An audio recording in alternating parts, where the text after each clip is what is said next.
fiance or boyfriend was beating her. Do you remember that, correct?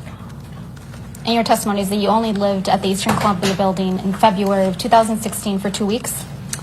It was around 2 weeks. I don't know the specific amount of time, but it was definitely a little over 2 weeks, less than a month. And yes. And when you stayed at the Eastern Columbia building, did you stay in one of the penthouses? Yes. Okay. And did you understand that that penthouse was owned by Mr. Depp at the time? I assumed it was, yes. Okay. And for what purpose did you go to the Eastern Columbia building on May 21st, 2016? To assist Raquel in getting ready for a bead show that she was going to be doing the following day. Did you ever see Mr. Depp be violent towards anyone? I experienced him that night as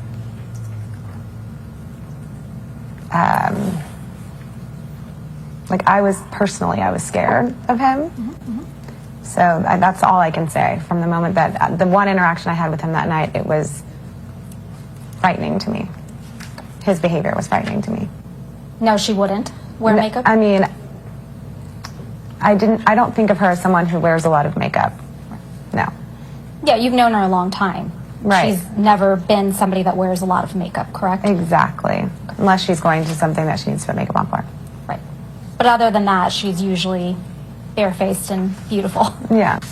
So it's your recollection, your best recollection, that Miss Pennington was with you in Penthouse 5 and never left with Miss Heard before Mr. Depp arrived. Is that correct? Correct. So you hear some type of commotion. You don't know where it's coming from, correct? It sounds like, yeah, it sounds like it's coming from, we hear commotion and then it feels like it's getting closer and closer and closer. Did it sound like voices, or did it sound like destruction? It sounded like voices and destruction. That the door was abruptly opened, correct? Abruptly opened. Okay, so you hear the commotion. It feels like it's getting closer and closer. What happened next? Then, soon after the door slammed open and Johnny came bursting through the door. Who opened the door? Johnny. Okay. Was Johnny alone? There was the two men behind him. Okay. Following him. So Johnny opens the door. He's got his two, what we'll assume are his bodyguards, with him. What happens next? So it all happened very fast. The door kind of burst open and he came in very, just from my perspective, really under the influence of something, drugs or alcohol, because he was very sloppily, he looked wasted. He was holding a very large bottle of wine, looked like some sort of a Magnum bottle of wine, which was kind of spilling all over the place. And as he opened the door, he just, what I remember what he mumbled was, "Get your bitch out of here." And I just remember it all happened very fast, the door slamming, him saying, "Get your bitch out of here," the wine, that whole, his whole being really frightened me. It almost felt like he was coming towards me from my perspective. Whether he was coming towards me or not, it scared me. And I just ran out past him. You said Mr. Depp appeared to be either drunk or high. Is that correct? He seemed to be intoxicated. Okay. Is that different than drunk? No. I guess. Yeah, he definitely seemed like he was under the influence of something. And on May 21st, 2016, how was Mr. Depp's demeanor different? It was much more sloppy and all over the place and frightening and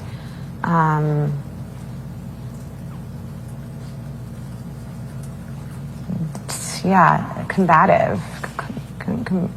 Felt very angry. He felt angry and And when you say combative, what was combative specifically about his demeanor? Just the way he burst through the room, just very forcefully, and rushed in very quickly to the point that it made me want to get past him and run out very quickly. It wasn't an invite. It was very, it was intense. Okay. So Mr. Depp comes through the door to Penthouse 5, and you hear him say something to the effect of, "Get your bitch out of here," correct? Mm-hmm. And then you ran out immediately thereafter? Yes. Okay. Did you see Mr. Depp spill any wine in Penthouse 5 before you ran out? Yes. How much wine did you see him spill? I don't remember. A lot? The entire bottle? Not the entire bottle. What I remember was it was flailing, and there was definitely wine that was coming out. Would you say that being sloppy is different than being combative? Yeah, I would say sloppy and combative are two different things. And it's your testimony that Mr. Depp was on May 21st, 2016, both combative and sloppy, correct? Yeah, I would describe it that there was a little bit of both. Yes, but combative and sloppy. Was he more sloppy than he was combative? It felt more combative than sloppy. And just to clarify, the only thing that was combative was the words he was speaking? No, it was completely the way he entered into the room, rushed in, his energy, the way it felt like he was coming after me, like he almost felt like, from where I was standing, it felt like he was charging towards me, and I was scared, and it felt, yeah, combative. It felt, I'm trying to look for another word that can describe what I felt, but it was, it was scary. My heart was beating really fast, very quickly, and I was freaked out. Okay, so after you exchanged some text messages with Ms. Pennington, you came out of your hiding spot and then went to Ms. Pennington and Mr. Drew's penthouse. Is that correct? Correct. Mm-hmm. So who was in Penthouse 1 when you got out of the hiding spot and came to Penthouse 1? I mean, it was Josh, Raquel, Amber, and I were the people that were at some point in there during that time. Okay. Do you remember the first time you saw Ms. Heard after this incident? I remember seeing her after that incident, and it was in that apartment. In Penthouse 1? Correct. So the first time you saw Ms. Heard after this incident on May 21st, 2016 was in Penthouse 1. What do you recall seeing, the first thing you saw when you saw Ms. Heard?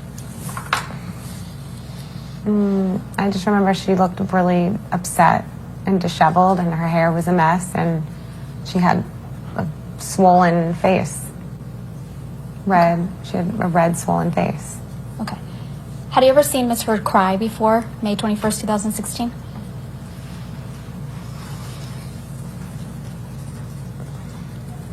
I don't think so. Not that I can remember. Okay. What side of her face was swollen? I think it was her right side of her face. Do you have an independent recollection that it was the right side of her face that was swollen? I'm taking myself back there and trying to remember where I was standing versus, you know what I mean? I think it was, I think looking at her, it was on my left and her right side. Okay.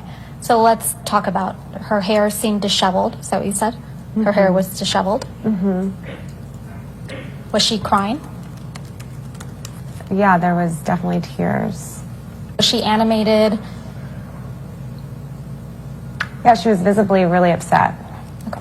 So visibly very upset means what? She was crying? Mm-hmm. Okay.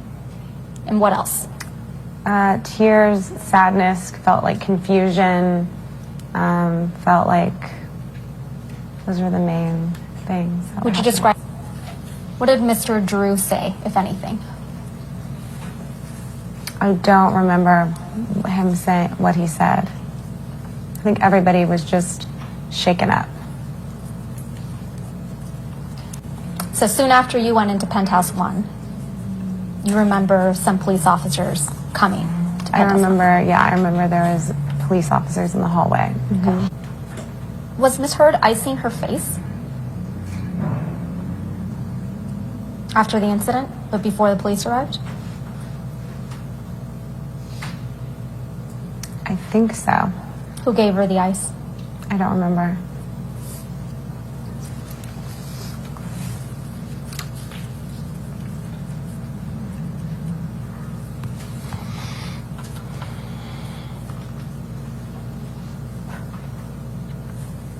So you were in Penthouse 1 when the police came.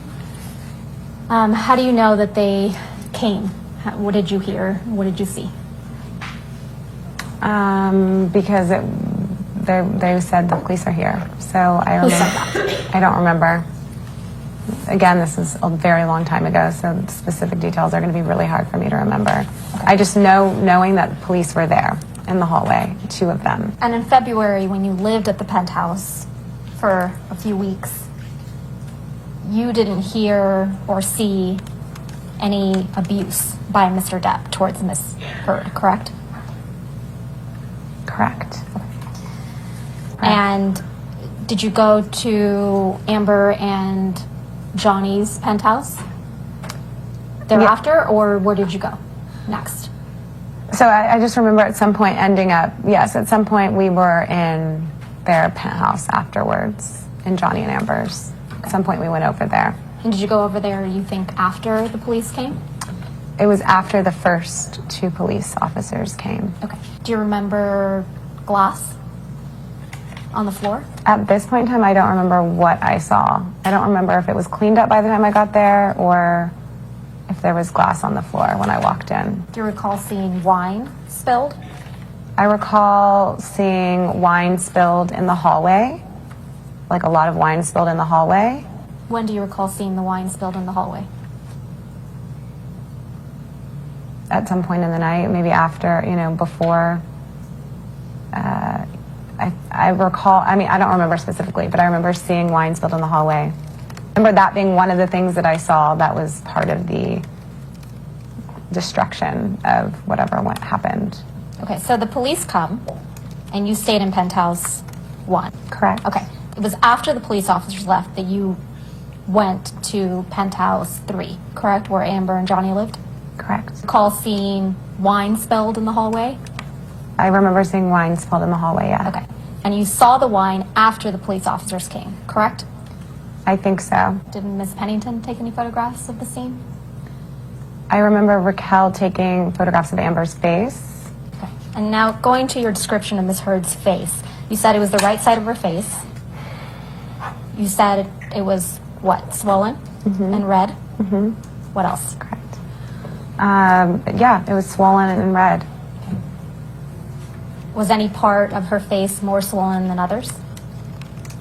It was around her eye. Had bruising developed already?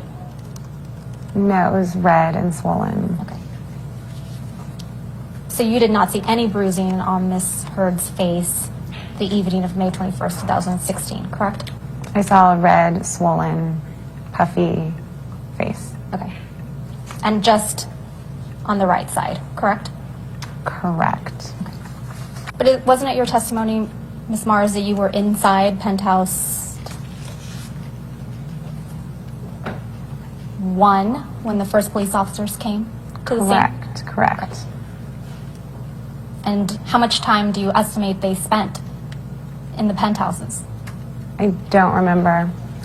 The second group of officers, there was 2 sets of officers that came. The second set of officers that I actually was in the apartment in PH3, I think it was. Did you hear about either Ms. Heard, Mr. Drew, or Ms. Pennington cleaning anything that Mr. Depp allegedly destroyed?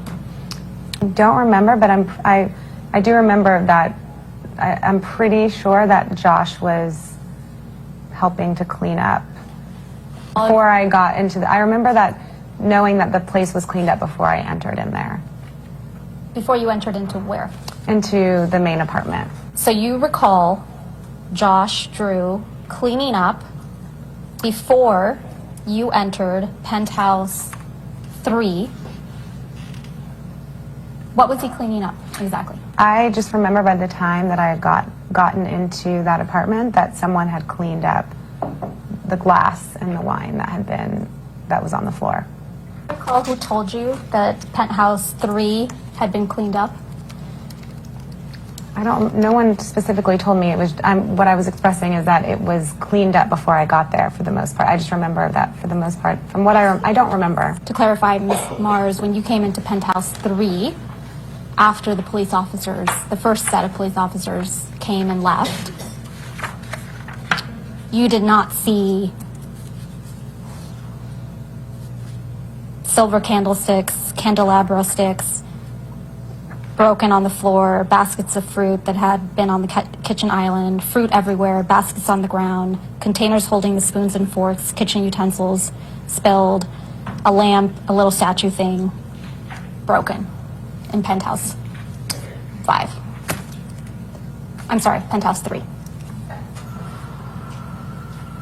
Now that I'm reading this, I'm sort of remembering that there was like some stuff that had like something that had been broken, like a little like the statue thing kind of sounds familiar to me now that I'm reading this, but again, I don't remember when I walked in if there was, and I don't remember this being on the floor. Okay. I don't remember seeing it. Okay. So you don't remember seeing it? Yeah, I don't remember seeing it. I don't remember. But again, as I'm reading this statue, when I see the statue, there's something that's like, oh, maybe, yeah, I feel like I remember there was some things that were broken, but I don't specifically remember what they were. You did not witness firsthand I didn't what? firsthand anything. I didn't witness firsthand Johnny abusing Amber. But do you recall testifying to that effect? That Johnny charged at you and then you were scared? He charged towards me and I was scared. I ran past him. You didn't run past him because he told everyone in that penthouse to get out of his penthouse? I ran past him because he ran into the unit and it scared the shit out of me because he was wasted and screaming. So that's why I ran out. If there's a grown-ass man coming at you and saying, get your bitch out of here, and swaying a Magnum-sized bottle of wine, I'm sure, I don't know what anyone do. I can't say what anyone do, but I ran out. And will you just remind us what side of Miss Heard's face you recall the marks being on May 21st, 2016? The right side of her face. Do you feel indebted to Miss Heard in any way? No. Have you ever done Miss Heard's makeup? No. You testified earlier today that Miss Heard often, in the times you saw her, would not be wearing makeup. Is that correct? Correct. Is it possible in some of those times that she was wearing the type of makeup we ladies sometimes use to not appear as though we're wearing makeup? Yeah. So you wouldn't necessarily be able to tell whether or not she was wearing basic concealer or foundation? Correct. Talk to me about the loud noises. What did you hear?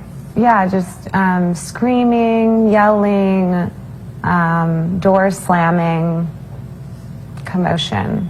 Could you tell whether the screaming and the yelling was a male voice or a female voice? From what I can remember, male.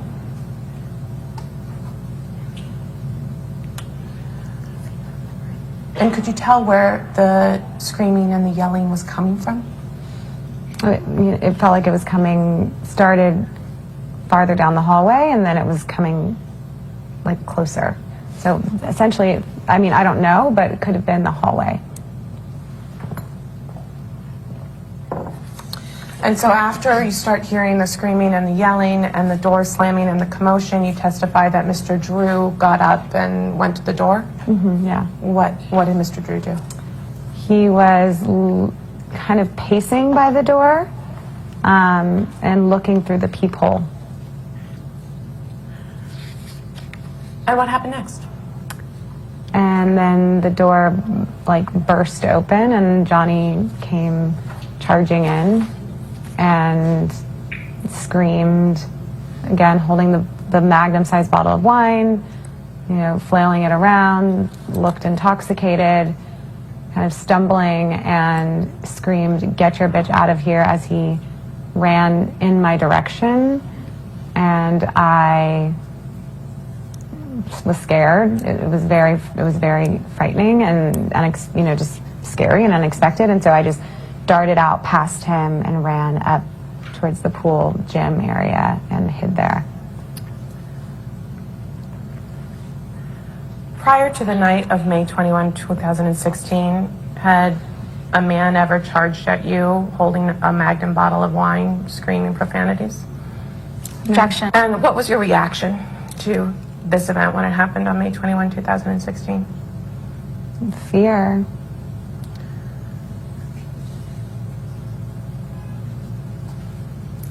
Besides the screaming and the door slamming and the wine waving, do you recall anything else about Mr. Depp's actions that evening?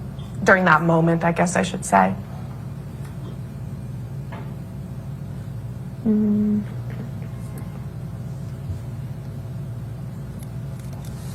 Just erratic. I would describe it as erratic behavior.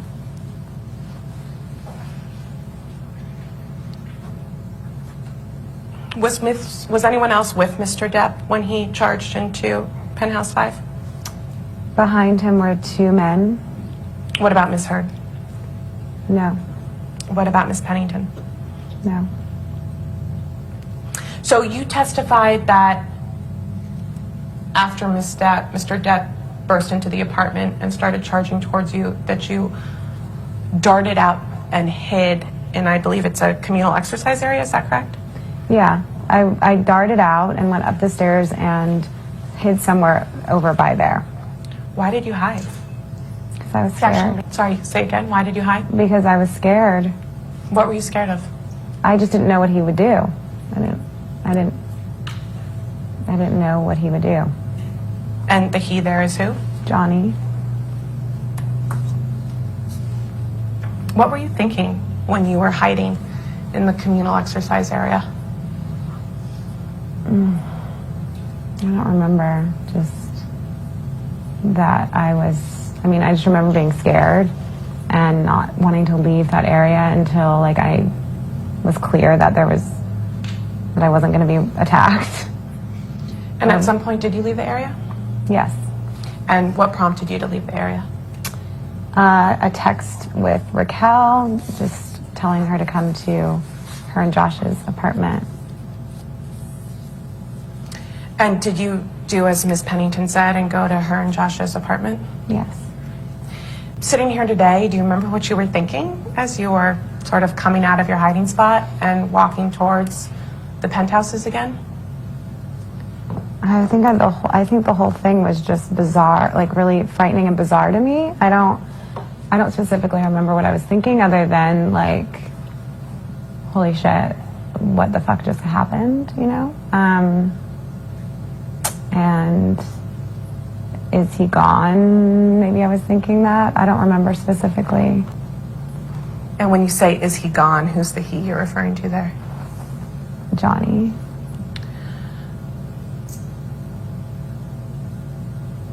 When you got to Miss Pennington's and Mr. Drew's penthouse, who'd you see? Who was there? I don't remember who was specifically there when I first walked in, but throughout the time being in there in that moment, definitely Amber, Raquel, and Josh. And maybe like just by peeping into the hallway, one of the police officers.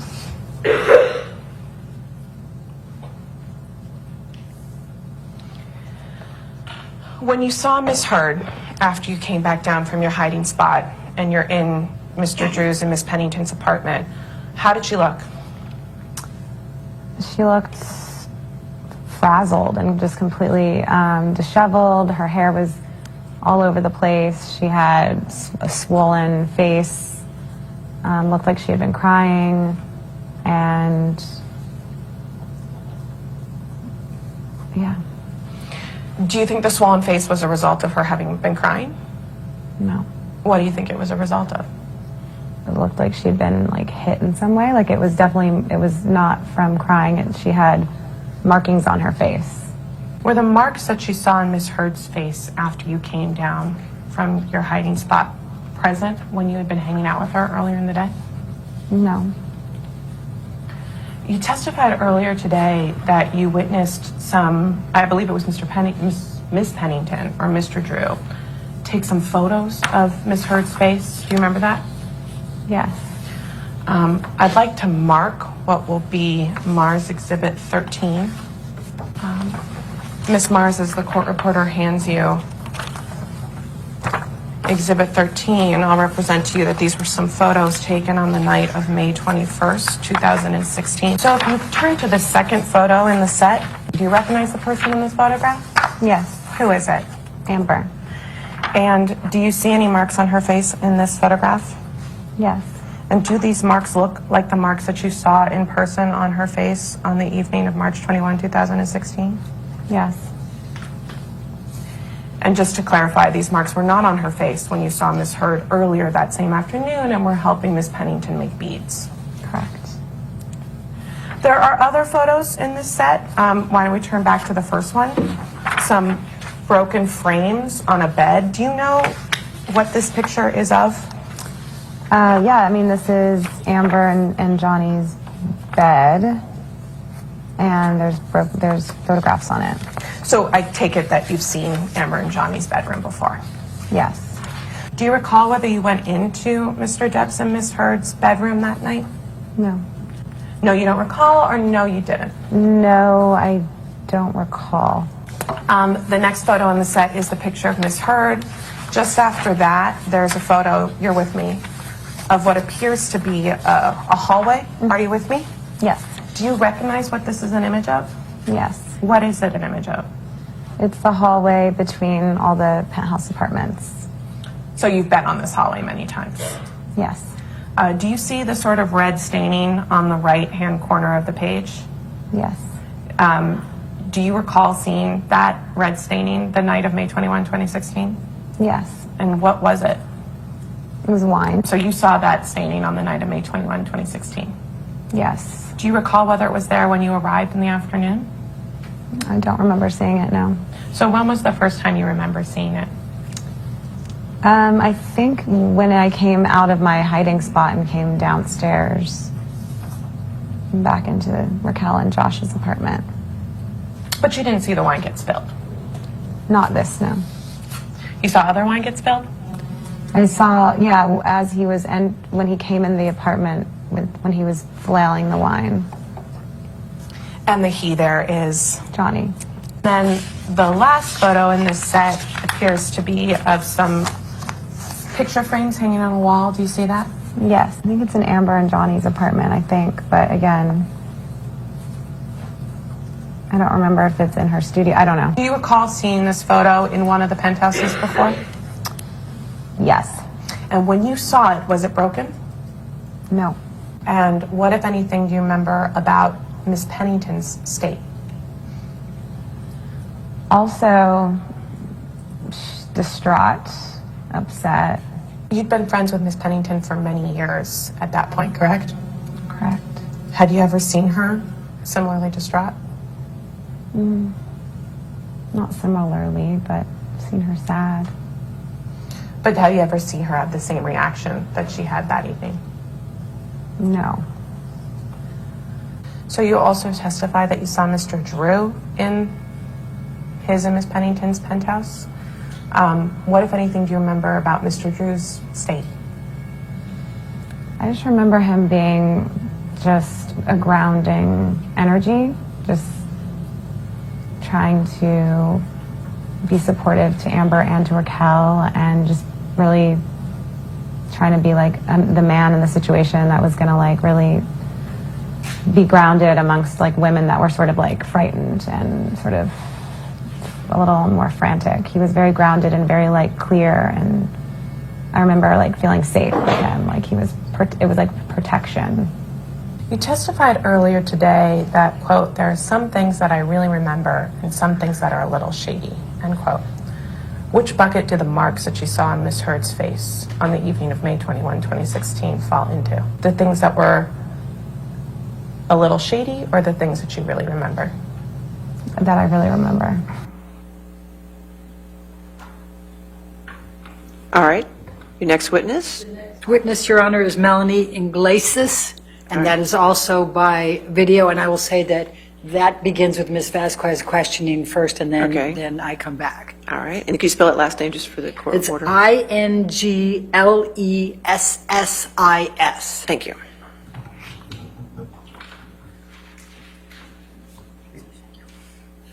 Please state your name and address for the record. My name is Melanie Iglesias. And Ms. Iglesias, what Whoops, is your it's me occupation? first. I'm a makeup artist. And you, in fact, are a professional makeup artist, correct? Correct. When did you first meet Amber Heard? April 2015. And what was the occasion? Tribeca Film Festival in New York. And were you providing makeup services for her on that occasion? Correct. Okay. And did you become friends with Amber Heard after that? I did. Ms. Iglesias, I'm going to show you what has been marked as exhibit number 7. Do you recognize what's depicted in this photograph? Yes. I recall seeing this on the kitchen of the penthouse. When you enter, they have a bar kitchenette to the left, and that was there. Yes. But when you came to the penthouse after Amber had texted you, whether it was that night or the next day, you saw this in the kitchen, is that correct, painted?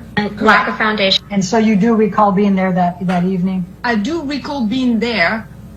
You know, my only concern with all of this is that was it the day before or during another incident.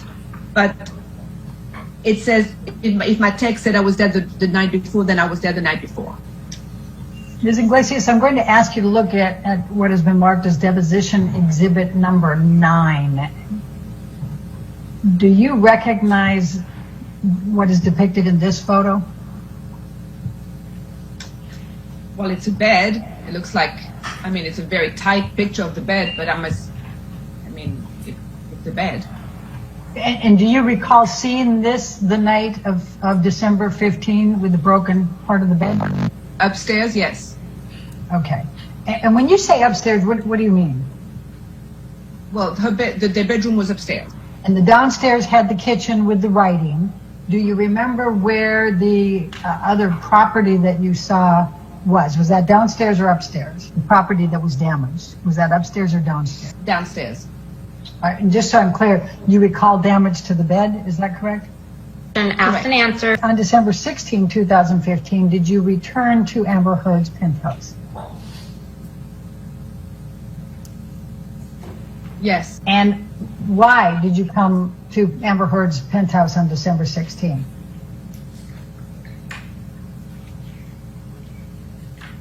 It was the James Corden show. She had an appearance, so I came back to work. And when you arrived at the penthouse on December 16, please describe for me what you observed about Amber Heard's face and any injuries. When I came to the penthouse on December 16 to do Amber's makeup, she had injuries.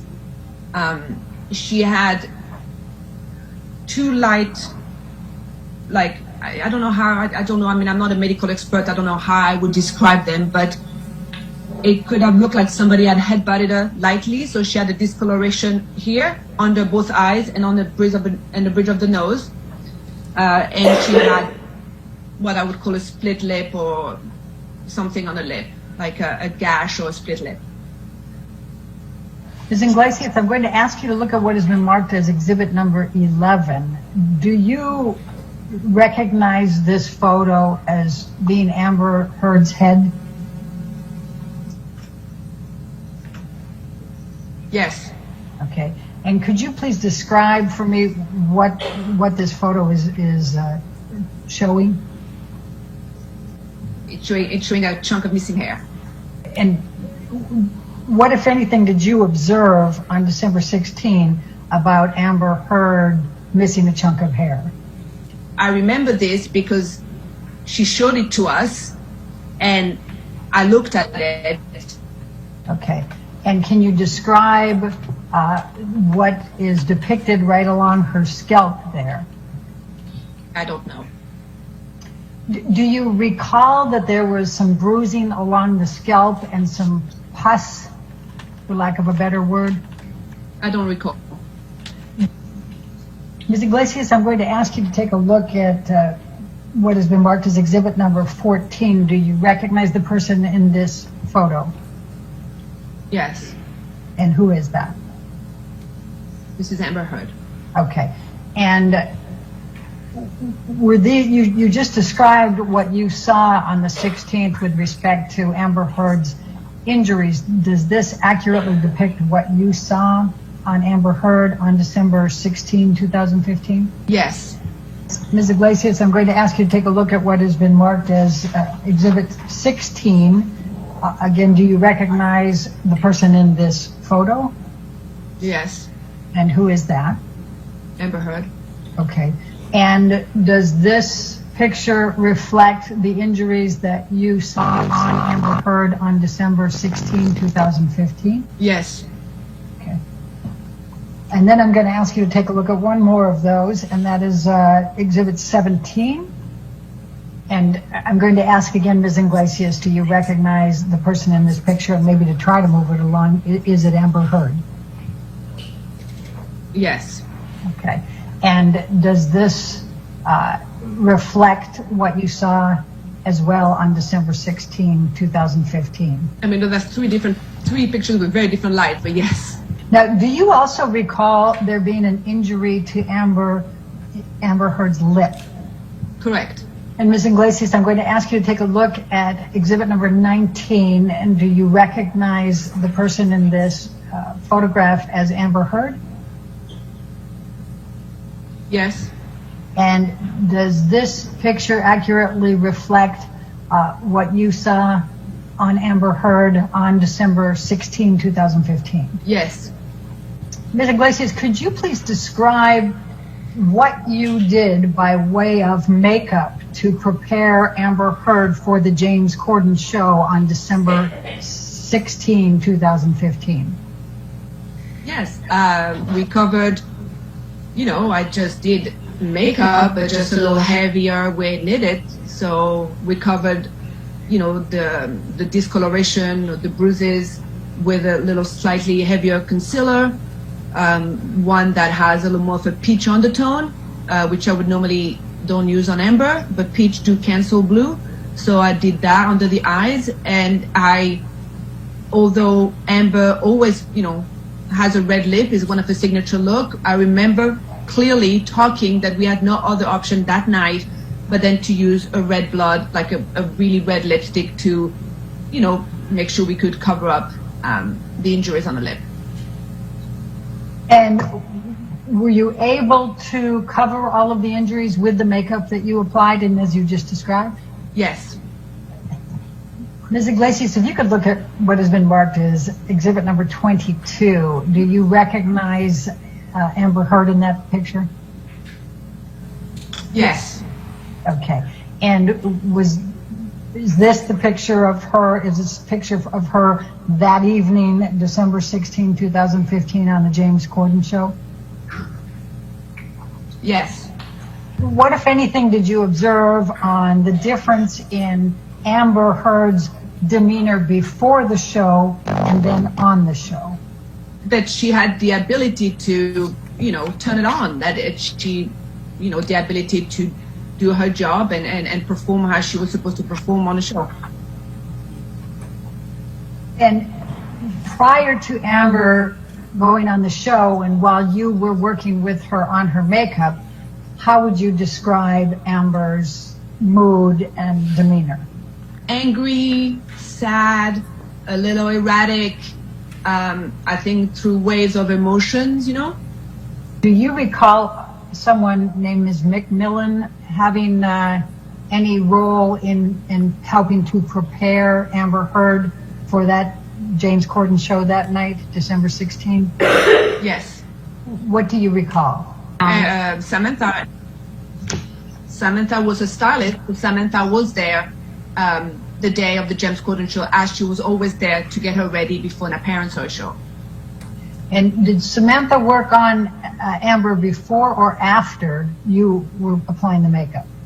I don't know if she worked on Amber, but when I entered the Penthouse 5, Samantha was there with Amber. So Samantha was there before I entered the penthouse. And do you recall whether Samantha was hugging Amber when you came in? I recall I recall opening the penthouse. So there's two penthouses. There's the penthouse where she gets ready. So Amber had a penthouse where Samantha gets her ready, where all Amber's clothes is. If I recall properly, that's the penthouse that I enter first, just to say hi before I would go set up in the other penthouse. And my recollection is to when I enter, Amber was crying, looked pretty upset on Samantha's shoulder, or they were like, you know, I don't know if hugging is the right way, but they were definitely had a moment where they were together, and Amber looked really upset. Ms. Iglesias, I'm going to ask just a couple more questions about the makeup that you applied on Amber on December 16, 2015 for the James Corden show. I think you said that you had applied some concealer and that you had some peach undertones with it to out some blue. Did I hear that correctly? Yes. I was asking about, I wrote down that you said that you had applied on Amber concealer, you had some peach undertones to cancel blue. Is that what you said? So what type of concealer did you apply to Amber? And if you use different color tones, can you please describe why you used the color tones you did? I used a different kind of concealer that I would normally use on Amber, which I used a concealer that had peach undertone. Peach undertone concealer are more effective to cover any darkness or blue undertone than a normal concealer. Do you know what type of makeup Amber Heard typically wore? Objection, vague and Can you please describe for me? Yes, she's pretty natural. She has a concealer from a company called, or she used to have a concealer from a company called Clé de Peau. Her makeup would be pretty simple, concealer and a little benefit tint that she used on her lips and she used on her cheeks. Very natural. It had a natural look to it, correct? Correct. Okay. But she did wear concealer and what you described, correct? Do you mean in her daily life or that night? In her daily life. Yes, she has a concealer that she uses all the time, and she has a couple of products that she uses all the time, daily, yes. Well, I mean daily, yes, as far as I know. And do you feel confident in what you described that you saw that day of Amber Heard's injuries? And I'm talking about December 16, 2015. 1,000%, without a doubt. Because I just don't remember, you know, it's 5 years ago, I don't remember the exact date. And could you describe Amber Heard's demeanor in those days before and after the filing for divorce and for the domestic violence restraining order? An area of different emotion, you know, definitely from sadness to not wanting to divorce to anger to being really upset to being really sad. So it was just a roller coaster of emotion that I think we were all there those couple of days to help navigate and go through it. I take it from your response today, you still feel very emotional about this. It's very difficult for you, isn't it? It's not difficult for me, no, but it just reminded me at the time how I felt, yes. When did you first tell Ms. Heard that you were no longer interested in having her as a client and being friends with her? That phone call, about a month ago. How was it said? Well, I just told Amber that, you know, I wish her well and I just have no interest in continuing a relationship, whatever it's work-wise or friendship-wise. But is there a specific reason other than the birth of your child and the postpartum issues that you described, both as client and Ms. Iglesias? What was your impression of Mr. Depp when you first met him? Lovely. You thought he was lovely? Yeah.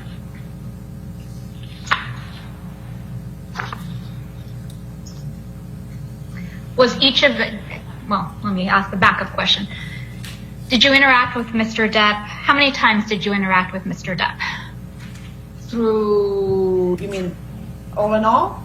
Oh, yes. The entirety of your interactions. How many were there? Approximately. 5, maybe less than 10. Maybe, yeah. And would you describe all your interactions with Mr. Depp as, quote, lovely? Yes. Did you ever see Mr. Depp act in a violent manner? No. Did you ever see Mr. Depp yell at Ms. Heard? No. Did you ever see him kick Ms. Heard? No. Did you ever see Mr. Depp throw an object at Ms. Heard? No. Did you ever see Mr. Depp slap Ms. Heard? No. Punch her? No. Did you ever see Mr. Depp kick Ms. Heard? No.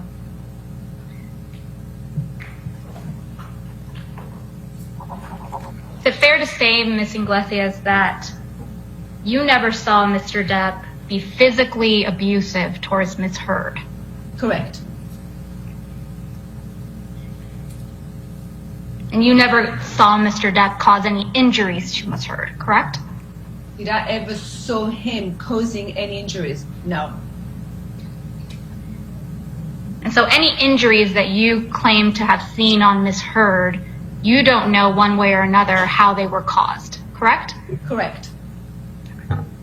The only source of information that you have is Ms. Heard's own words, correct? Correct. Did you hear Mr. Depp and Ms. Heard having a fight on the phone? I was there. I was present in the room. But just to confirm, could you hear Mr. Depp's voice? No. So fair to say that the only voice you heard was Ms. Heard's, correct? Correct. And so you don't know what Mr. Depp said to Ms. Heard on that phone call, correct? Correct. Do you recall any other occasions where you witnessed a fight between Mr. Depp and Ms. Heard, or heard about an incident or a fight between Mr. Depp and Ms. Heard, other than the 3 that we've now discussed? I would say every time. I would say that during my friendship with Amber, before she filed for divorce, which, I mean, timeline, I don't know, a year, maybe a year and a half, it was always some conflict, some fight, some physical fights, some verbal fights, some kind of problem, it always was a problem, a problematic. It was very consuming for me. It was all consuming about that relationship. It was a very consuming friendship, and hence that's why I decided not to continue it. But you yourself, Ms. Iglesias, didn't witness any of these altercations, fights, arguments, correct, between Mr. Depp? I think you testified that you interacted with Mr. Depp less than 10 times.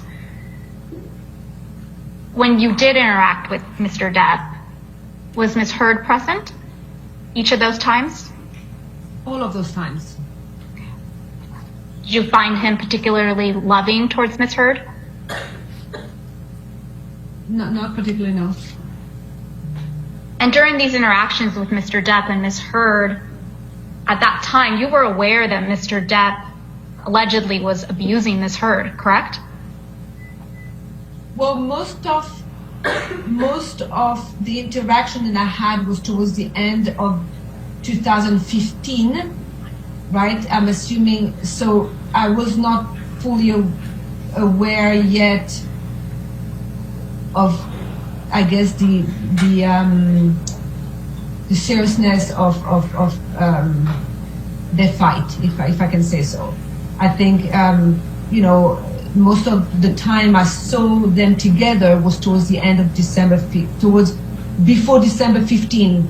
So Thanksgiving, that time, and Amber's, I think, birthday. I'm getting it to the date. So the few times that I saw Mr. Depp was before I understood the seriousness of the fight. Understanding, again, came from Ms. Heard only, correct? Well, Miss Heard and some of her friends, yes. Who were some of her friends? Rocky, Rachel Pennington, Ayo, Twillett, I'm not sure how you pronounce it, Josh, Drew, the people that were leaving, her sister, Whitney. Those were the core group. You said you spent Thanksgiving with Mr. Depp and Ms. Heard. Was that in Thanksgiving, November 2015? Yes, correct, because they were divorced by May 2016, so yes. How would you describe that evening? Awkward, Why? because Marilyn Manson was there? Did you know Marilyn Manson? No, but it just was an awkward Thanksgiving sitting there. It was quite intimate. So sitting, yeah, it was just awkward. He's just an awkward being, and it's just awkward to be around. So it was an awkward evening. Do you recall Mr. Depp and Ms. Heard having any type of disagreement or fight that evening? Disagreement, maybe, like a disagreement. What do you mean by that? Well, I mean, there was, it was such a small, intimate surrounding that you pick up on things, and so I could tell that it was awkward. It was just awkward. I think Mr. Depp and Mr. Manson disappeared for a while, then everybody was at the table, so they was wondering where they were. It was just awkward. And you're pretty sure they had a fight because Ms. Heard told you after the fact that they had a fight, correct? Because you did not witness Mr. Depp or Ms. Heard having any type of fight the evening of Thanksgiving, correct? Correct. Ms. Iglesias, do you have an independent recollection of going to the penthouse in downtown Los Angeles on December 15th, 2015? I have an independent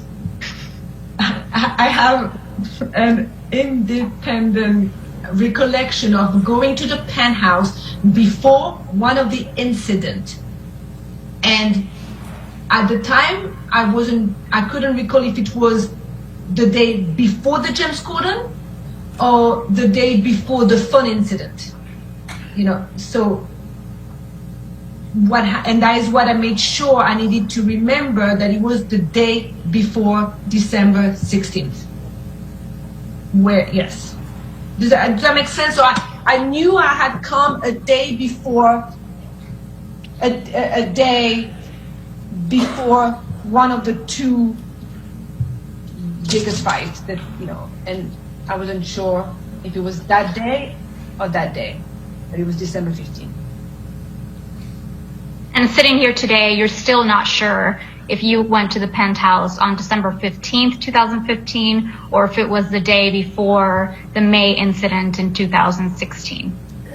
And when you went to the penthouse on December 15th, I believe you testified before that you didn't see any injuries on Amber Heard that evening, correct? Sorry, I don't recall seeing any injuries on Amber that night. Do you recall if Ms. Pennington was at the penthouse that evening? Yes.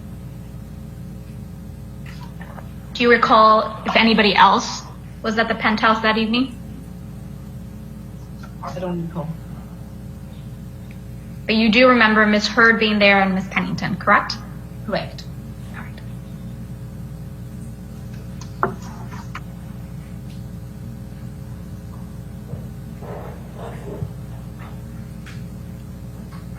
Did you take any photographs of Ms. Heard the evening of December 15, 2016? No. Do you recall being present when any photographs of Ms. Heard were taken on December 15, 2015? I don't recall.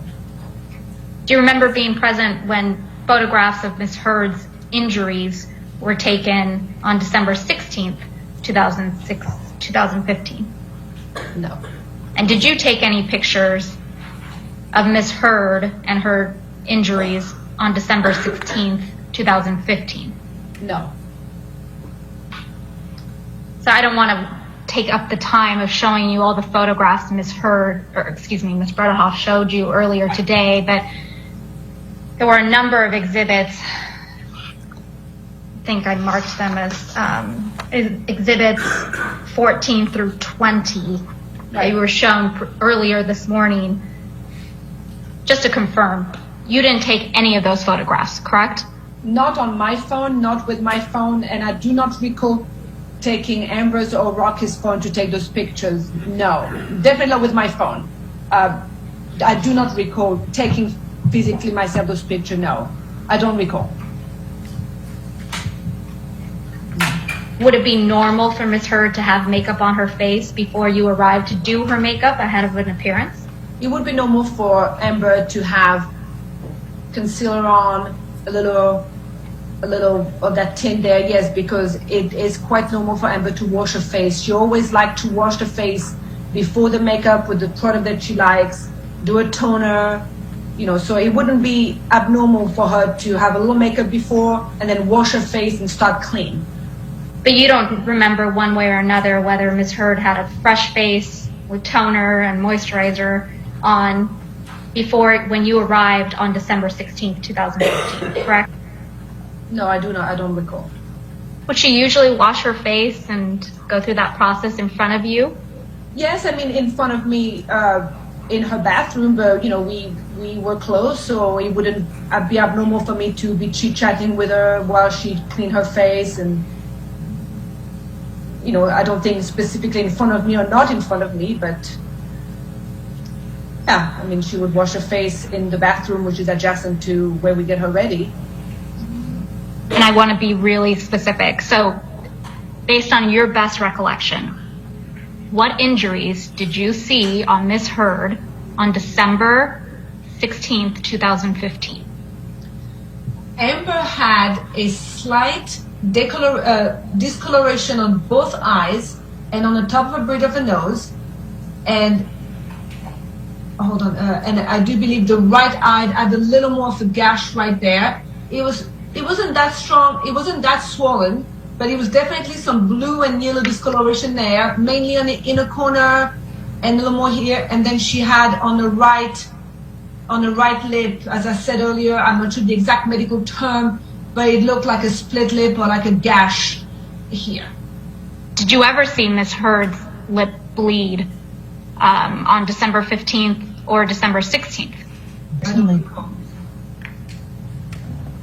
But you remember that it was not bleeding on December 16th when you were applying the makeup, correct? When I was applying the makeup, correct. How about before you were applying the makeup? Do you recall it bleeding? I don't recall. And I think you just described it as either a gash or a split lip.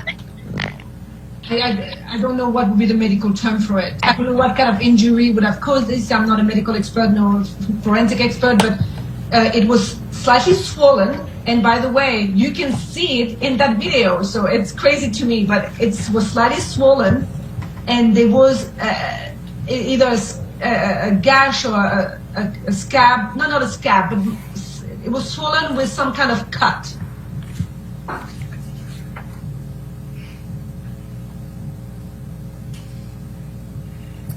Do you recall Ms. Heard ever having a cold sore on her lips? No.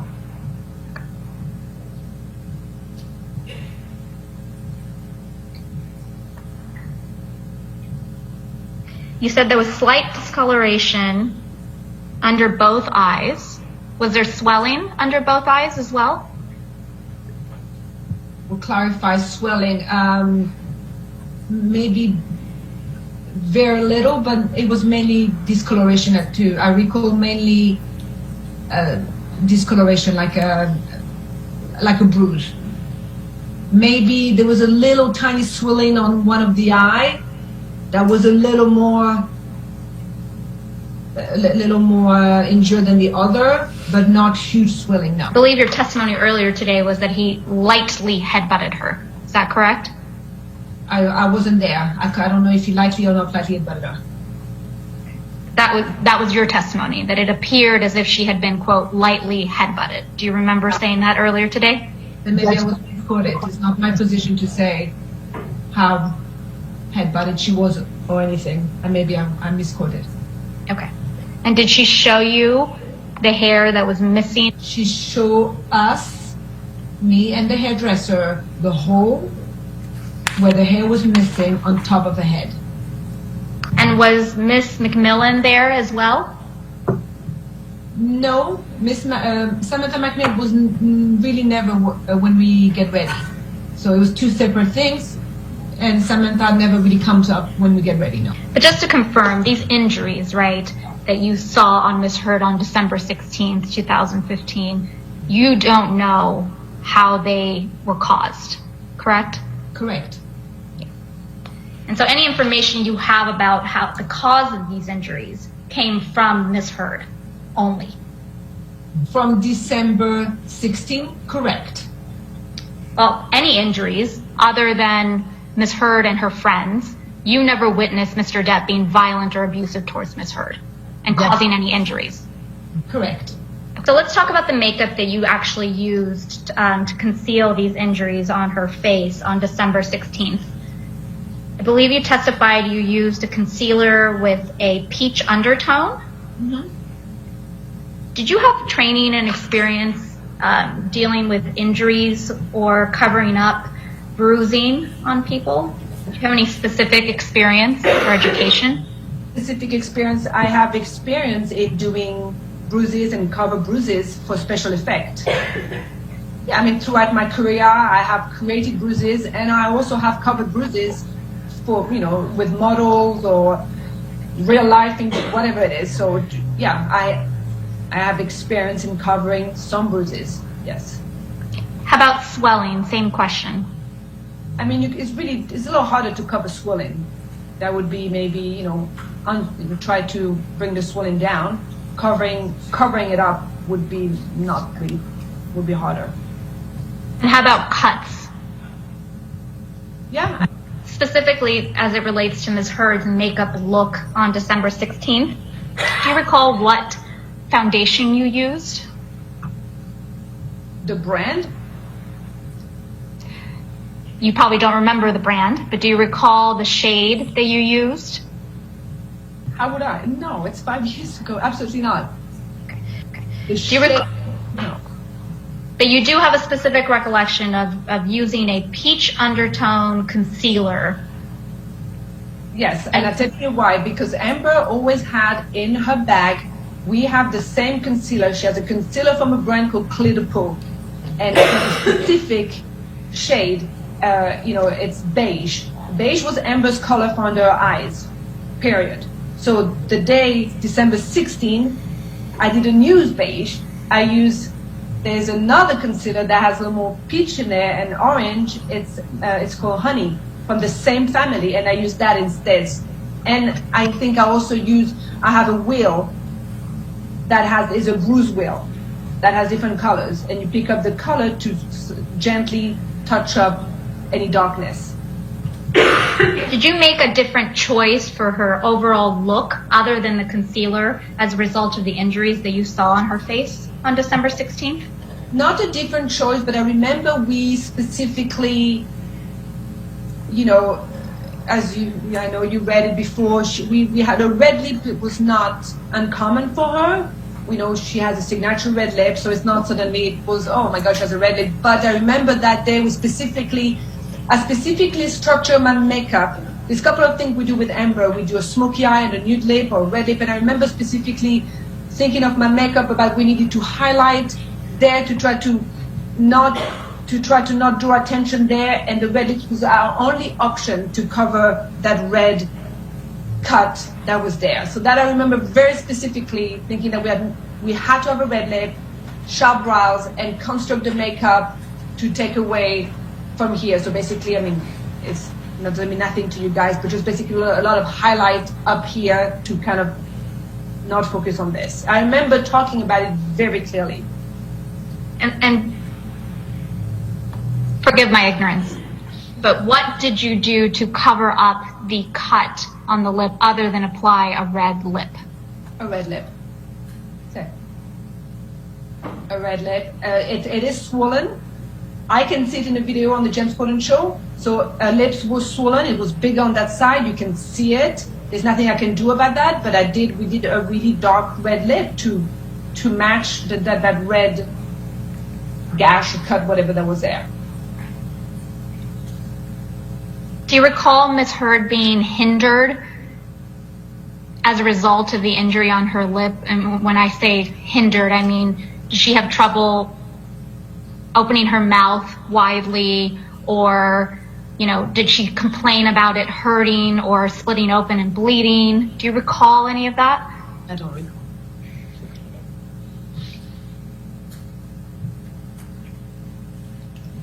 And again, just to confirm, on December 15th, 2015, you don't recall seeing any injuries, including a split lip on Amber Heard, correct? Correct. Do you recall having any specific conversation with the hairstylist that was doing Ms. Heard's hair on December 16th, 2015, as it related to the abuse that Ms. Heard was describing for you? Yeah, yes. We talked a bit about it, yes. And what do you recall about that conversation?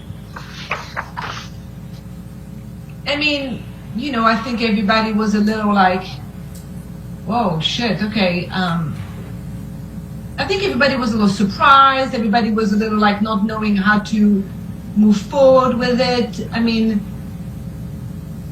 but we talked, as I said, when Amber was in the chair and Adele was behind her and I was in front of her, I recall the three of us having this conversation, and I recall Adele showing me the hole there. But just to confirm, you don't know how that chunk of hair was missing from Ms. Heard's head. You don't know what caused that chunk of hair to be missing, correct? I don't know it, correct. You don't have any personal knowledge, I should say, as to how that chunk of hair came to be missing from her head. Well, I did not witness it, correct. Alex, may I please have you bring up Dep 9? Ms. Iglesias, you've testified previously that you see, watching the video clip, right, you see Ms. Heard's, you see the swollen lip and you see bruising. Yeah. I see. I've known that face. I know that face so well. I've done it so many times. I can tell where the bruises are, and I can tell where the swollen lip is, correct.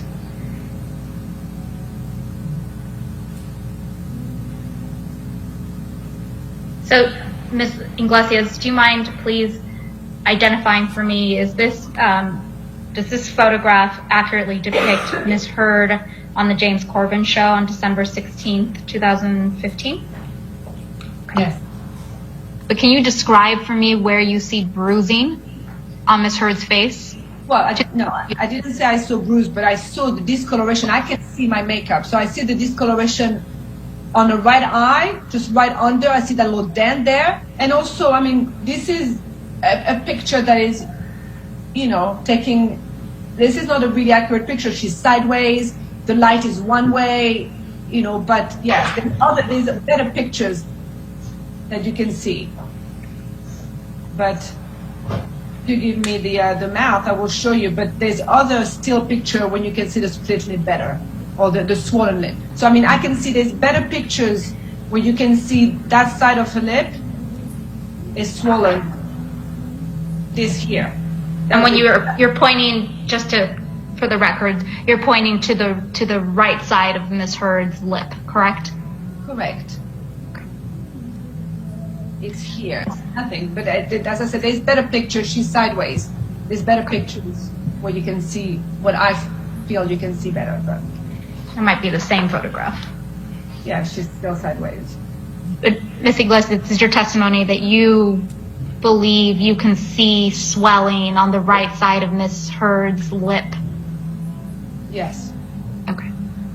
Do you see any bruising or concealed bruising under her eyes? Well, I mean, I know I've concealed those bruises, so yeah, so I can see them because I know I did it, but so that's neither here or there, but yeah, I mean, I can see them just on the eyes, on the right eyes. I can see the little gash right there.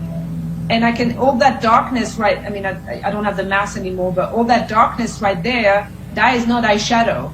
And that is neither dark circle for not sleeping. This is part of the little, you know, the injury is showing through. Do you see any discoloration or bruising on the bridge of her nose? I do not. No, I must have done a great job there. Do you recall anything about Ms. Heard's appearance when you first encountered her in Coachella Valley?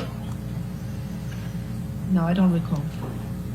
Did you notice any injuries on Ms. Heard? I don't recall. Do you recall Ms. Heard discussing any abuse that she had sustained the night of her birthday on April 21st, 2016 by Mr. Depp? Yes. What do you recall about that? I recall there was a fight, there was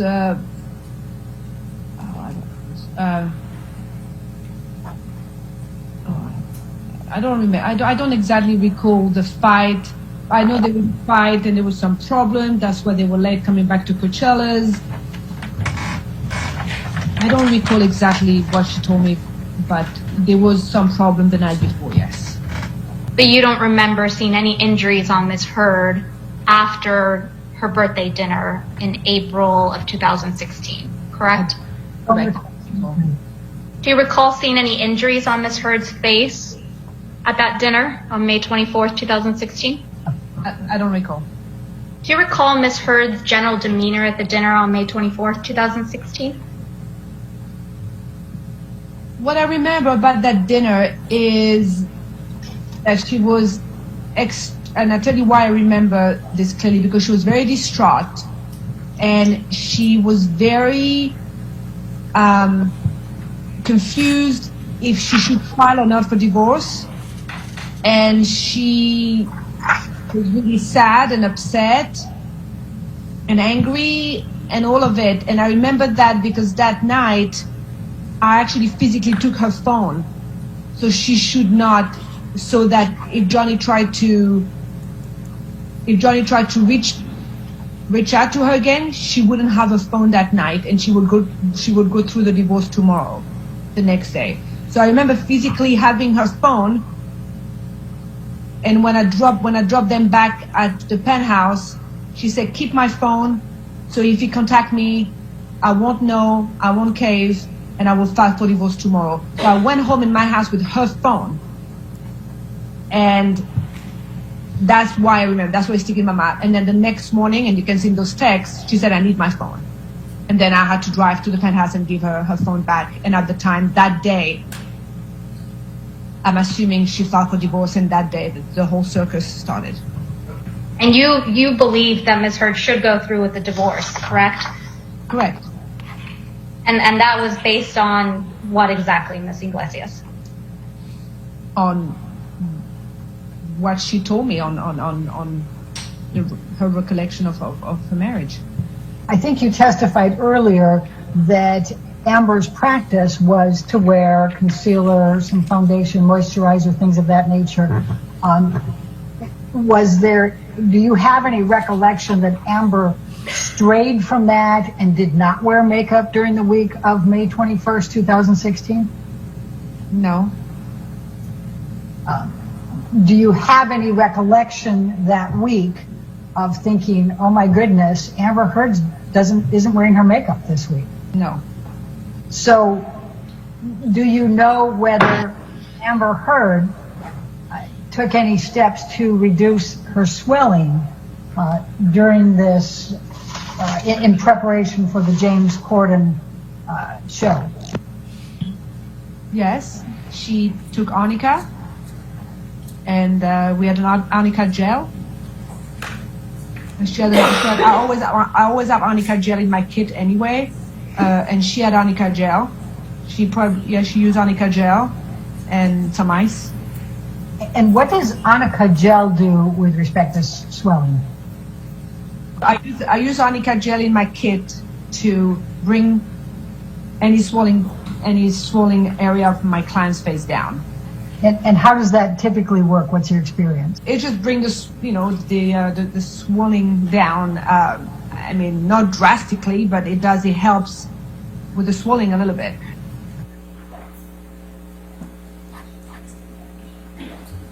All right. Yes, Your Honor, we have another video. Okay, if you could approach for a moment, let me just... Certainly.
All right, your next witness. Your Honor, we're going to call Christy Sexton, and this is by video deposition as well.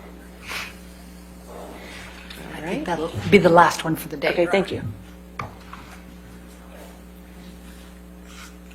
For preliminaries, Ms. Sexton, why don't you state your whole name for the record and your current address? Christina Lisette Sexton, Queensland, Australia. For how long, Ms. Sexton, have you lived in Australia? I've been at that address since July 2017. There was a transitionary period. I met my husband in December of 2015. So 16 and 17 decisions on which country we were going to move to and such.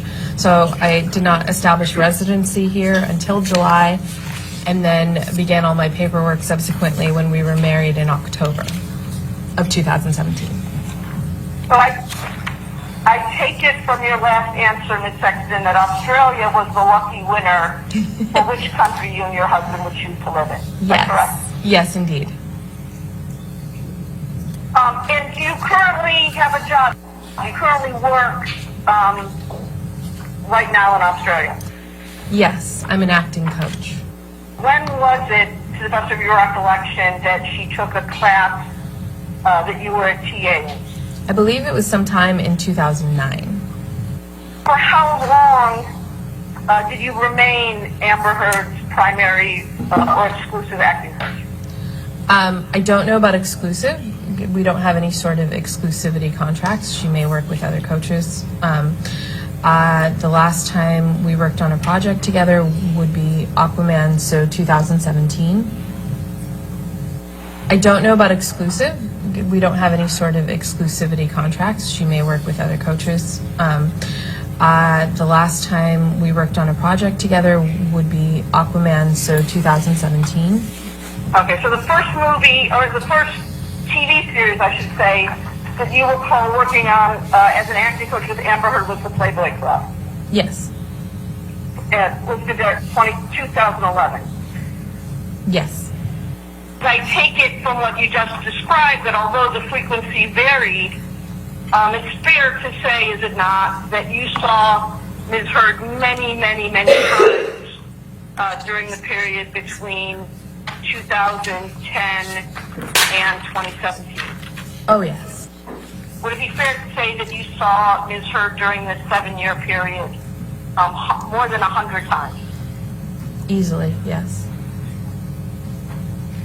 And when you say easily, do you think it's also fair to say that you saw her more than 200 times?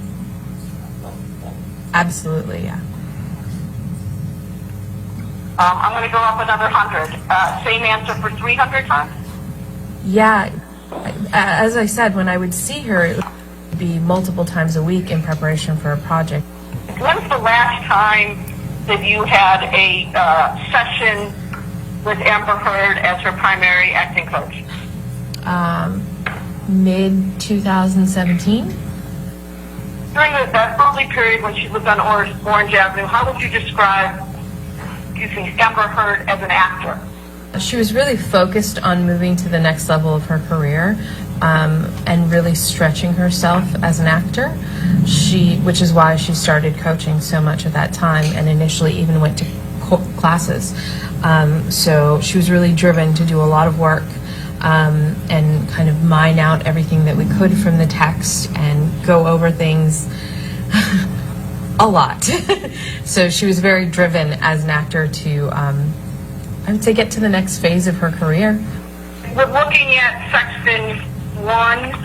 Refresh your recollection as to when that took place. That's the IMDb page. Yes, it was either 2011 or 2012.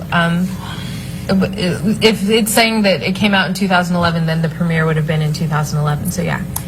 When was the next time you recall seeing Johnny or Mr. Depp? I would say sometime in the middle of the following year. So sometime in the middle of 2012, you think? Yeah. And where was that? At her house on Orange. I remember seeing him quite a bit. In the early period... Again, I'm focused on the early period. Did you have occasion to run into Mr. Depp at your coaching sessions with Amber later when she moved into Sweetser Avenue and then at the penthouse in downtown Los Angeles?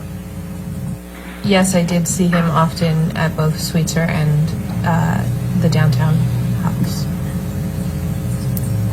And over that period of time, did you observe changes in Mr. Depp's behavior? Yeah, Johnny became, I would say, much darker as time went on. He was, like, figuratively and literally, he would sit in dark rooms. The art overall changed, like everything got much darker in the houses with like heavy, it was always a little, I don't know what the art form would be, dark, but it just like literally lighting would go down and big curtains would be everywhere, and he became much less talkative as time went on. I would see less and less of him personally. I would hear him in the house, but I would see less and less of him interaction-wise. And when I did, he wasn't very happy. What would you hear him say on those occasions when you could hear him but not see him? At different points in time, I heard different things. Sometimes it would just be him milling around the house. Sometimes it would be him having conversations with his team, bodyguards and stuff, or his friends that were over making music at the Sweetser location. Sometimes it was him and Amber fighting. Like, I was in his home, so I heard him quite a bit. You said a couple of answers ago that from time to time you would hear Mr. Depp and Ms. Heard fighting. Can you, again, keeping in mind that it's a long time ago, can you describe what you heard? I would say I would just hear a lot of him yelling. His voice would carry through kind of the halls of the house. And then, like, I remember one time in specific that I could hear Amber was trying to get out of the room, and then the door shut again, and then I could just hear muffled yelling on his part. At the beginning of their relationship, once Ms. Hurd has revealed to you that they were in fact in a relationship, did she talk to you about Mr. Depp's struggles with drugs and alcohol? In the early parts of their relationship, she had said that he was sober. She was trying to support him in his sobriety. And then subsequently throughout the relationship, we would talk about his breaks in sobriety. Based on your work as Ms. Hurd's acting coach, primary acting coach, was it your understanding that Mr. Depp had opinions about what role Ms. Hurd should take? There were a couple of occasions where I actually heard Johnny say, why would you want to do that kind of role? My woman isn't going to play that kind of role. Stuff like that I heard a few times from him over the course of time. Other than saying that he didn't, hearing Mr. Depp say he didn't want his woman playing a whore, did you ever hear him use any other language like that about the kind of roles that Ms. Hurd was being offered? To focus you in, Ms. Sexton, I'm talking about the period when Amber and Johnny were together in a relationship until you stopped being her acting coach in 2017. And I'm focusing in on what you recall hearing from Mr. Depp about what roles he thought Ms. Hurd should play. As I said, he would be sitting, initially when she lived in the Orange location, sometimes he would be nearby. It was a fairly small house, and he would be nearby and kind of earshot. So there were times that he was kind of just disparaging. That's a shitty role. Why would you do that? That kind of thing. But he wasn't super negative then. Later on, as it went on, he was very vocal about the negative terms. Like I said, he called it a whore part or a trash part, or a piece of shit, all sorts of things like that. Generally pretty negative if it was something he didn't want her to do. Did the number of roles that Ms. Hurd auditioned for change during the time that she was involved with Mr. Depp? Yes, it did. It was decreasing as it went, and there would be stretches of time where she wasn't auditioning at all or working on anything at all. During the time that Mr. Depp and Ms. Hurd were together, did you observe changes in their relationship over time? Yeah, early on they were incredibly lovey-dovey and passionate and always together in a positive way. They were very playful and friendly. And then I would see less and less of them together, and I would hear a lot of muffled arguments through the walls. And when I did see him, sometimes the balance would shift. It went from being like a normal couple to very tension-filled, especially those last few months that they were together. And yeah.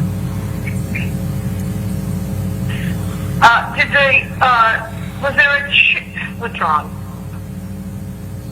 Did the number of times that Ms. Hurd was late for or canceled sessions with you change as her relationship with Mr. Depp went on in time? Yeah, and as I said earlier, Amber was never late when we worked at the studio. And then as it went on, I began having to actually build in a cushion of an hour around her appointment. It started out just an extra 15 minutes here and there because she'd be late coming downstairs, or they'd be discussing, or he had to talk to her at that moment in time. And eventually, as the relationship progressed and the fighting got heavier, I would have to build in time because she'd be sobbing at the beginning of sessions and we couldn't work until we got her together. Yeah, I ended up having to do a lot of cushion time around her just so that we could actually get something accomplished because she was often very upset. Did you have occasion to observe Ms. Hurd crying, naturally, not acting, when you had coaching sessions with her during the time that she was together romantically with Mr. Depp? I would say the last year they were together, probably 80-90% of our sessions began with her crying. That would be increasing as it went on. Ironically, she has a little difficulty crying, acting-wise, so which a lot of us do. And so, yeah, we would have to work when we were doing it acting-wise, but it was a lot towards the end there, a lot of crying sessions. Based on your testimony here, Ms. Sexton, is the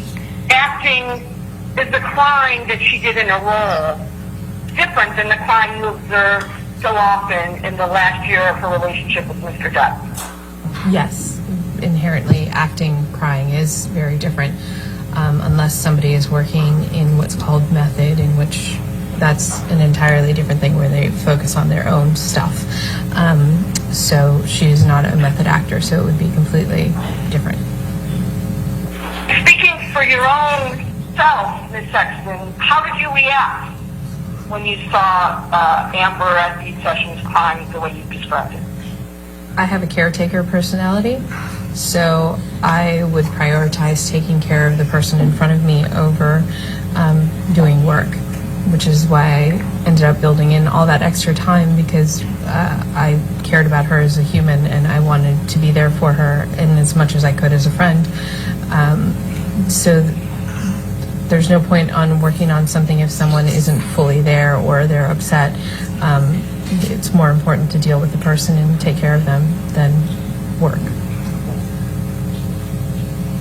And during those sessions, particularly in the last year when you saw her crying so often, what was your understanding of the reason for her tears? I would hear them fighting and then hear her come in, and she would be a wreck after she came in. I couldn't make out what they were saying, and I personally wasn't trying to listen to their fights, so I would just hear the sounds of the screaming. And her usually, you could tell she would open the door and try to get him to be quiet, and then it'd go back to him yelling. And so that would directly occur before she would come down and be upset and trying to pull herself together. What do you recall seeing her say she told you that they were fighting about? I was witness to some of those. He didn't want her going out without any sort of security or any team. He didn't want her going and doing things just on her own. You described earlier in your testimony, Ms. Sexton, what Amber Heard was like when you first met her.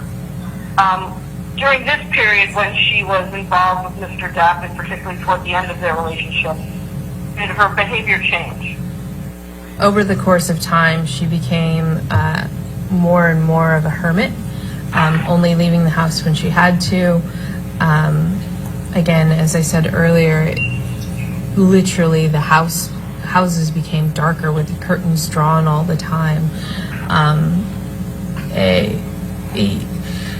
I remember one time in particular when she was living at the Eastern Columbia that we went downstairs to get a slice of pizza. I think there were 4 of us, and Amber gave a homeless kid down there some money, and we helped him get to the bus stop, and we came back up, and Johnny yelled at her about going out, and that she knew better than to be going out at night and that kind of thing.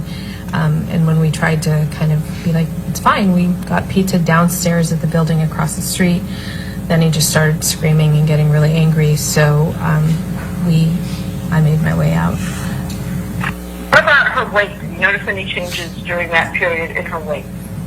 Just to be clear, Ms. Sexton, I'm asking about the time that she was involved with Mr. Depp. So Amber is one of those people that loses weight when she's stressed out. So she would drop weight and look skeletal at certain points in time. I remember right before their wedding, she had lost a significant amount of weight to the point that I was asking her if she was eating regularly. So she's always been fit, but she would drop down and get a little gaunt if she was super stressed out. And in that last year that she was involved with Mr. Depp, do you know changes in her weight? Yeah, she lost a significant amount of weight, and I noticed it specifically because I had been in Australia doing a film, and then when I came back, so I'd been in Australia since December, I came back in February, and she looked, she was skin and bones. Like she was much thinner than she normally was at that point. So I know during that time period that she had lost a lot of weight and she was very gaunt. Now, I'm going to shortly move on to specific incidents, but for now, Ms. Sexton, I want to speak generally about things you observed and saw. And the first question I have in that regard is, during the time that you were Amber Heard's acting coach and she was involved with Mr. Depp, did you observe injuries on Ms. Heard? When she came back from Australia, there were a lot of like little red marks on her arms that looked like freshly healing things. Skin, like red marks on her skin, on her arms that I saw. And then subsequently I would see like bruises that look like arms being grabbed or wrists. Then I saw that all towards the end. Did there come a time when you accompanied Amber Heard and Johnny Depp to Hicksville, California? Yes, I went to Hicksville for Johnny's birthday celebration with them. And in your own words, can you tell me about that trip and what happened chronologically? We arrived at Hicksville and we had made kind of like a barbecue and drinks as we were having a lovely time. Johnny was playing guitar and singing, and then as the night went on, like around sundown, they started passing around a bag of mushrooms and a bag of white powder. I didn't even partake in the alcohol because I had had surgery a few months before, so I was the only one stone cold sober. Then I went to bed early, and while my friend and I were in our trailer and we heard the fighting happening, Johnny screaming and a commotion, we didn't come out of our trailer, and then the quieting down and everyone being like, oh, it's okay. The bodyguards, I heard them running over there. And then the next morning when we got up, the group was talking about what had happened that night. And then I kind of left that conversation and went to the trailer to check on Amber. And I saw the completely torn apart trailer. Johnny was apologizing for what he had done, and he was instructing his bodyguards to just pay it off. Let's just take care of it. And I stayed with Amber. She was really shaken up. The next day, can you describe for me what the trailer where Amber and Johnny were staying looked like? The inside was in shambles. I remember seeing a light hanging off the wall. There was broken stuff everywhere. Dishes, it looked like, or not dishes, like the wood was broken. Things were hanging off the wall. It was in shambles on the inside. And that next day, I think you said that you had occasion to see Mr. Depp. Is that correct? Yeah. How did he look that next day when you saw the trailer? He looked very worried. He was apologizing. He was saying he would take care of it. He was trying. He was like, "Don't worry about it, babe. We're gonna get this taken care of." And Amber was really like closed off and quiet, and he just kept kind of apologizing to her over and over again, and then telling his bodyguards to just take care of it, just get it done, whatever it is, just pay for it. And then he went off to go have that conversation with them. What was Mr. Depp saying that next day when he was apologizing? I just remember him saying, "I'm so sorry, babe, I'll take care of it. I know this is bad, but I can take care of it. I'm sorry I did this," that kind of thing. I think you said, testified in survey, but I want to make sure the record is clear. Did you recall Mr. Depp using the word monster that day?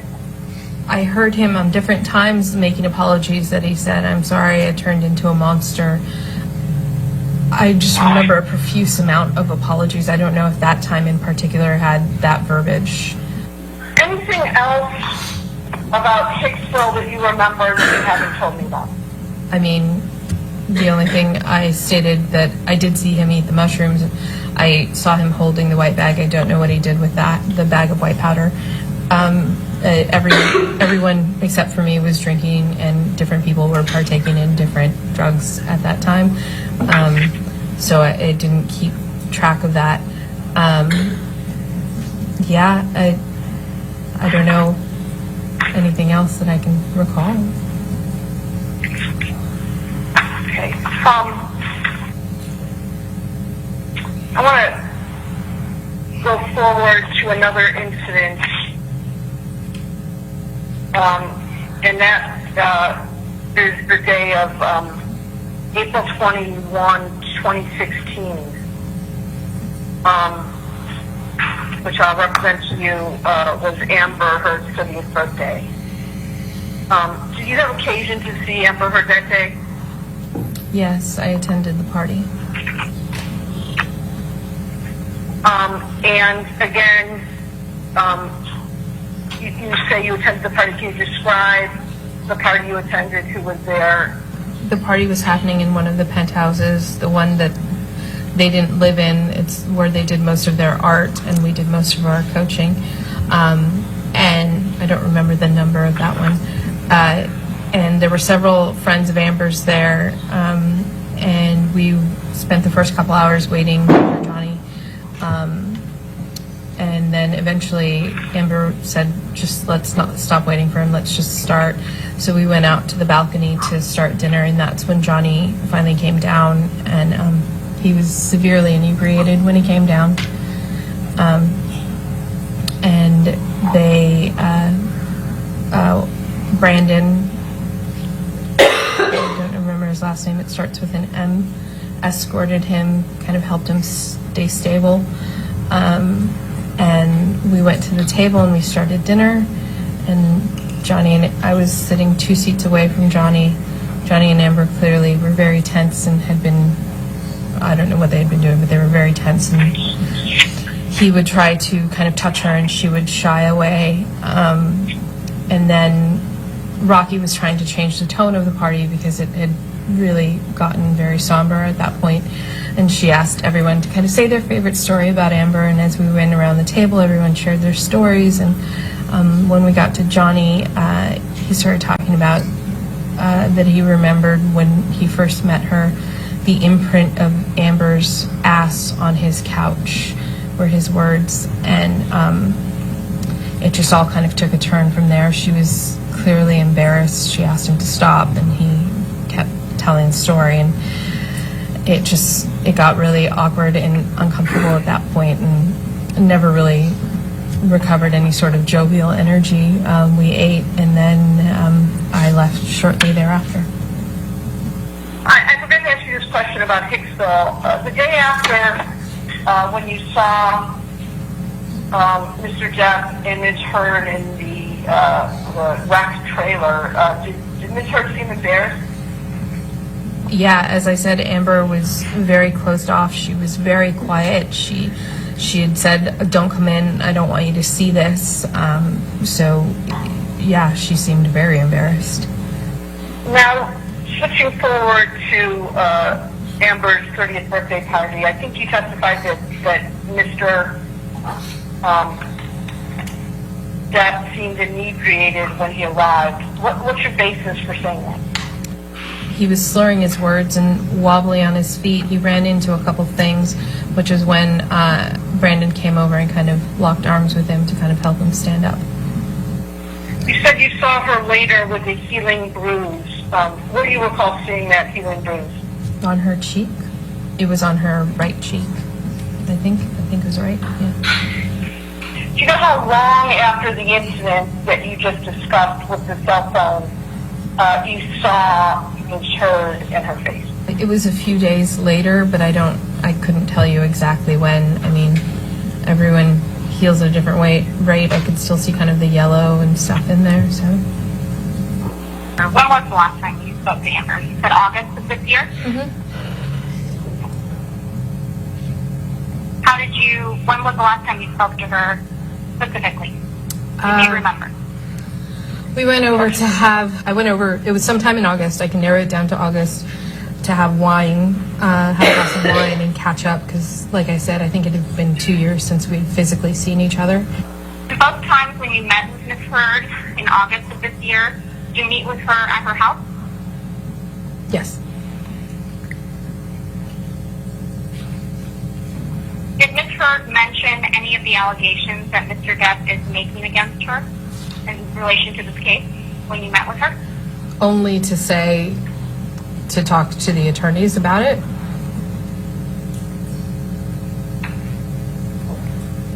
When you say only to talk to the attorneys about it, what specifically did Ms. Heard tell you? Like she said, would you be willing to sit down and talk to my attorneys about everything that you witnessed? And then afterwards, after I kind of talked about it all, it felt really intense to me and I felt incredibly guilty. Was it during one of these 2 times that you met with Ms. Heard in August of this year that Ms. Heard told you for the first time that Mr. Depp had allegedly raped her with a bottle in Australia? Yeah, she did talk about the bottle then, yeah.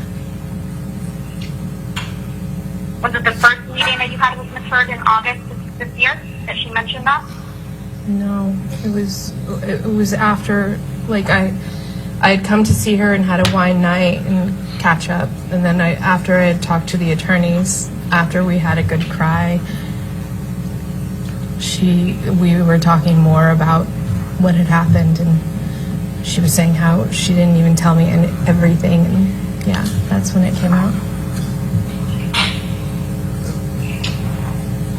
And just to confirm, Ms. Sexton, Ms. Heard told you about the bottle incident in Australia where she claims Mr. Depp penetrated her with it before your deposition, your first deposition in this case in August of 2019? Yes. It was after I had talked to the attorneys. After you had spoken to the attorneys informally, correct, at her house?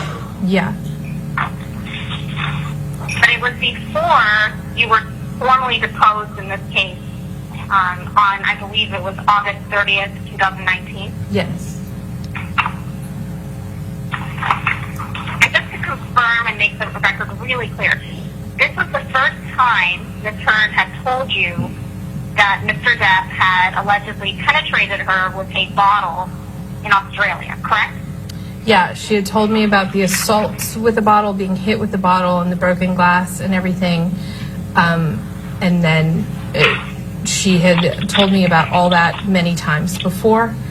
And then this time she started crying and sobbing and started telling me about the assault, the penetrative assault.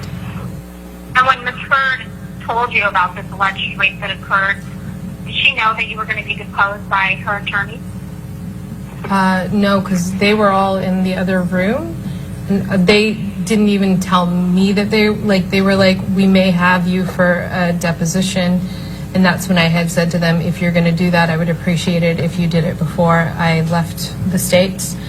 And they said, we may or may not need you. And it was a couple days later that they then sent me the contact and said, we are going to subpoena you. Since you've known Ms. Heard, can you tell me how many times you spent maybe a significant amount of time with Mr. Depp? I would say probably around like 10 or 20 times. And of those 10 or 20 times that you saw Mr. Depp and spent maybe more significant time than him just passing through a room, how many times would you say he was or appeared to be sober? Not many. If he was coming down to have a conversation, he was pouring a glass of whiskey or rolling a joint or having wine. It always seemed to me that he's not a social animal, if you will, and he would have a drink or a smoke in order to go talk to people, is what it felt like. So most of the time I saw him, it was that. You would agree with me, though, Ms. Sexton, that someone getting a drink is different than someone appearing drunk, correct? For example, if it was his first drink of the day. So my question is a little bit more specific. Of the 10 or 20 times that you saw Mr. Depp, how many times did he appear inebriated? Not, holding a glass of whiskey or smoking a joint, but how many times did he appear inebriated to you? I would say at least half, if not more. How would you describe Mr. Depp's personality when he was or appeared sober versus when he appeared inebriated? He was very quiet when he was sober, and before he would start drinking, he was very quiet. Almost a whisper, mumble most of the time. And then he would get very loud when he was inebriated, and he would go to like boisterous first and telling like cool stories and stuff, that kind of happy drunk, and then it would move into the loud, angry drunk. When you say loud and angry drunk, did you witness Mr. Depp be angry when he was drunk? A couple of times, yeah. When was the first time you witnessed Mr. Depp appear to be angry and inebriated?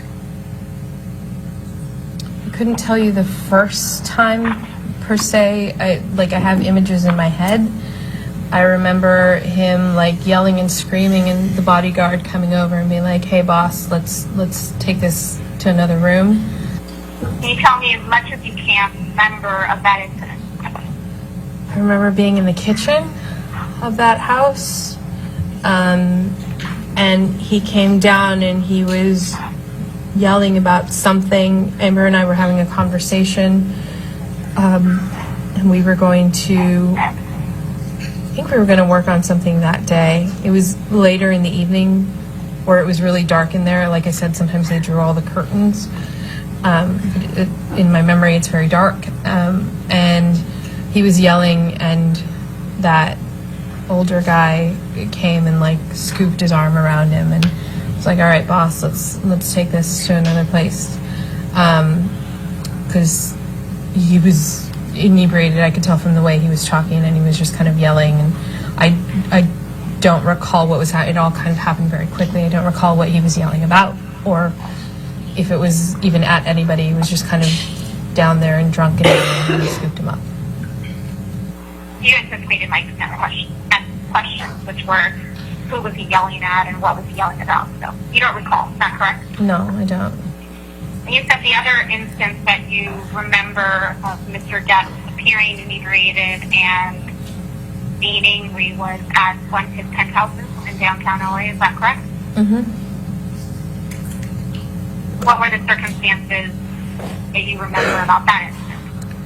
I remember one time he was mad that people were in the house because I had just gotten there. I don't even remember. There might have been like 2 people there or something. I don't remember. But yeah, he was storming up those stairs to his office bedroom area. And then Amber and I went to the other penthouse to work.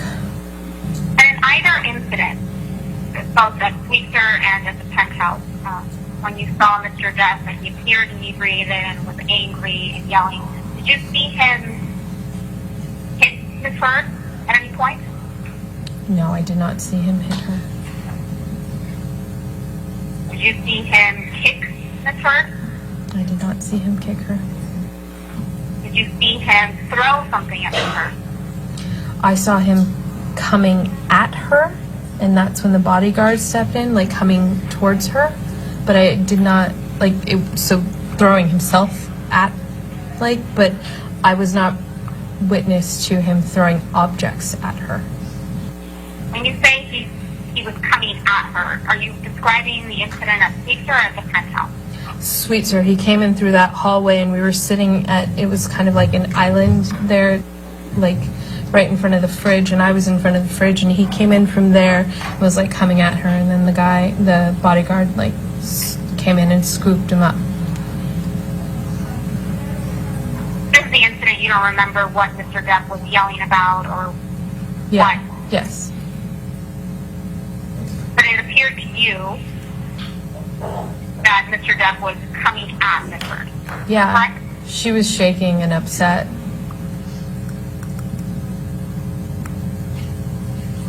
It felt like something that had been going on for a while. And all the time that you've known Ms. Heard and Mr. Depp, did you ever see Mr. Depp be violent towards Ms. Heard? I never saw him hit her. I heard him use terminology, as I said before, and as I said, come at her, but I never saw him hit her. If I had, I would have called the cops, to be honest. You never saw Mr. Depp throw anything at her, any objects at her, correct? No, the only thing I saw was the aftermath. Like, I would see things broken afterwards.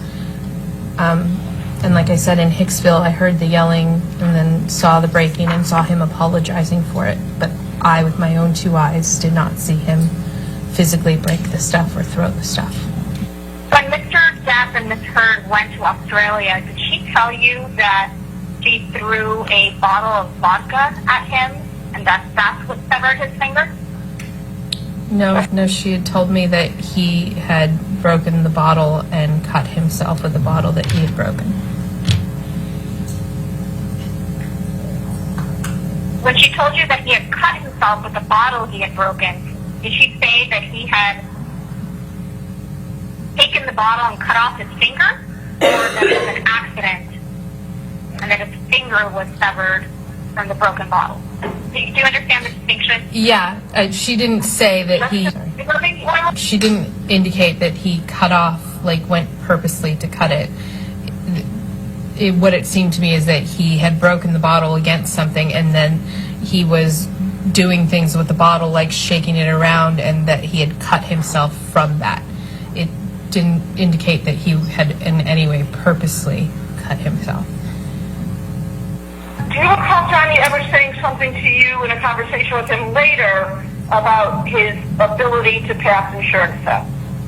I remember a specific time when Amber still lived at Orange, and Amber was out with her girlfriends, and I had come over too early for the party, so it was just Johnny and I sitting there having some whiskey, and he was smoking cigars, and he was talking about that it was, I said something about, he said he had to get up early to do a test, and I was like, oh, don't you have any sort of, like, concern about that? And he's like, it's easy to fake insurance tests. That's why we do what we do. I was talking to him because another client of mine had to do an insurance test, and he was like, oh, you can fake a piss test, you can do this. And he just kind of went over a few different ways that it's easy to fake insurance tests and made a joke of it.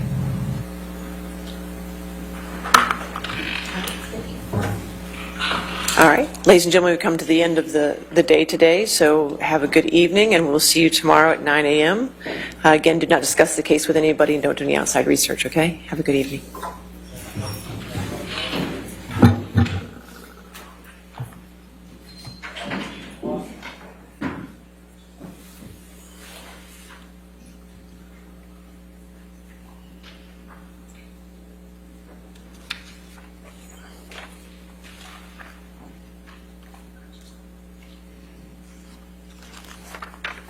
All right.